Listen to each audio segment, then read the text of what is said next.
Welcome to the channel. In today's episode, we're re-exploring one of the most unique and controversial parts of Dutch culture, the Red Light District and sex work regulation in the Netherlands.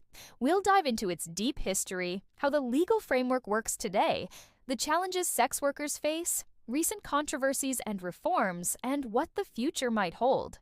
Don't forget to like, subscribe, and tap the bell so you never miss a deep dive into Dutch life and culture.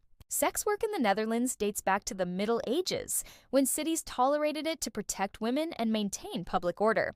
In 1811, during Napoleon's rule, brothels became regulated. Sex workers required health permits to work, an early form of legal supervision. By the late 19th and 20th centuries, prostitution had become established in parts of Amsterdam city center. The Oudkerk area, now at the heart of De Wallen, saw the rise of discreet parlors hidden behind curtains. In 1911, stricter morality laws banned brothels and pimping, pushing sex work underground. But by the mid-20th century, authorities recognized real-world limitations. By the 1950s and 1960s, window prostitution returned, evolving into the iconic, visible red light district behind glowing red lights. A pivotal shift occurred in the year 2000, when brothels and pimping were decriminalized and recognized under labor law. The aim was to treat sex work as a legitimate profession, regulated and taxable, while fighting human trafficking. Amsterdam implemented a licensing system from 2013 to 2016. Brothel operators needed safe and independent workplace plans, hygienic conditions, and worker autonomy. Sex workers must be at least 21 to work in window brothels. De Wallen, the most famous red light district in the country, comprises about 300 window cabins in Amsterdam's historic center. Different colored lights indicate services, red for cis women, blue for transgender workers. Other forms of sex work include escort services, home-based prostitution, clubs, and online platforms. Street solicitation, however, is prohibited. Smaller districts also exist, like Amsterdam in Alkmaar, with around 69 licensed windows and strict oversight. Sex workers have organized into advocacy groups like De Rode Draad, Red Light United, and the Prostitution Information Center, also known as the PIC. These organizations fight exploitation, promote worker rights, and offer practical resources.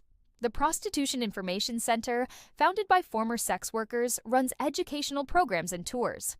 In 2007, they helped install a bronze statue of a proud sex worker, known as Belle, next to the Oudkerk. Its message: respect sex workers all over the world.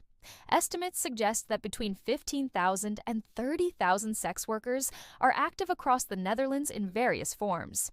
Window-based work makes up about 2,000 of them, street-based about 300, and clubs account for several thousand more. Amsterdam alone had over 140 licensed brothels and generated millions in sex work revenue.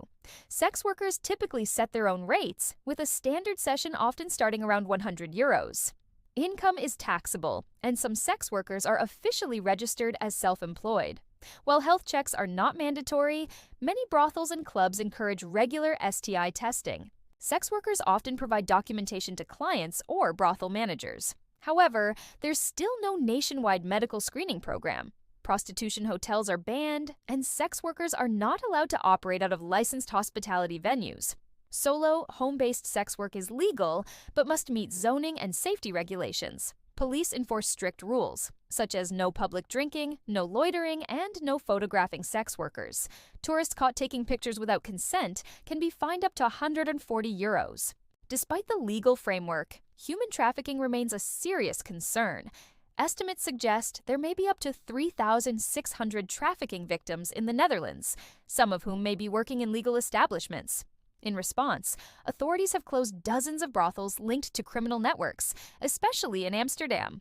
One of the most high-profile closures was Yab Yum, a luxury brothel that was shut down in 2008 after being linked to organized crime and money laundering. Banks also pose a challenge. Many sex workers are denied access to business accounts or loans, even when they're fully registered and paying taxes. This financial discrimination has been criticized by both advocacy groups and civil rights organizations. Amsterdam's red light district draws millions of tourists each year. While tourism boosts the economy, it has also led to overcrowding, disrespectful behavior, and public nuisance. Local residents and sex workers have complained about stag parties, drunken tourists, and cameras flashing in their faces. To combat this, the city has taken several steps. Tourist taxes have increased, public drinking is banned, and since 2020, guided tours through Dawalin have been prohibited. During the COVID-19 pandemic, sex work was temporarily shut down. Many workers received no government financial aid, exposing deep gaps in the system. The crisis sparked new discussions about how to better support sex workers in times of need. One of the biggest proposed reforms came from Mayor Femke Halsema. Her plan? Relocate all window prostitution to a new erotic center, built outside the city center. The idea is to reduce nuisance, increase safety, and move sex work away from residential areas. Supporters say this will create safer, purpose-built spaces and allow better monitoring. Critics say it risks increasing stigma and forcing sex workers to commute or work in isolation.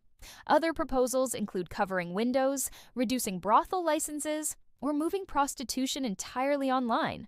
But many workers fear that restricting legal spaces will push them underground, where they are far more vulnerable to exploitation and violence.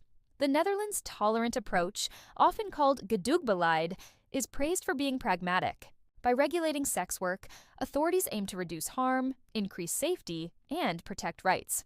But the balance is delicate. Critics argue that the system still allows for exploitation and that tourists treat Dawalin like a theme park. Supporters argue that visibility ensures accountability and that sex work should be treated like any other job, with respect, regulation, and worker protection. The future of the Red Light District is uncertain. New zoning laws, community pressure, and political shifts could lead to big changes in where and how sex work happens. Whether it moves to an erotic center or evolves online, the challenge remains: how to protect sex workers without isolating or marginalizing them. Let's recap. Sex work in the Netherlands has existed for centuries. First tolerated, then banned, then legalized and regulated. The Red Light District has become a global symbol of Amsterdam's liberal culture, but it is also a working neighborhood, a legal industry, and for many, a livelihood. Laws changed in 2000 to decriminalize brothels. Advocacy groups have grown. Health and safety measures exist. But stigma, discrimination, and trafficking remain real problems. Reforms are coming. Some believe in a modern, safe erotic center. Others believe in visibility, transparency, and staying put. One thing is certain, the conversation is not over. Thanks for joining us on this in-depth look at Amsterdam's Red Light District and sex work in the Netherlands. If you found this thoughtful, please like, subscribe, and share it with someone curious about culture, policy, and human rights. Now, we want to hear from you. What do you think is the best way to protect sex workers? Regulation, relocation, or something else? Share your thoughts in the comments below.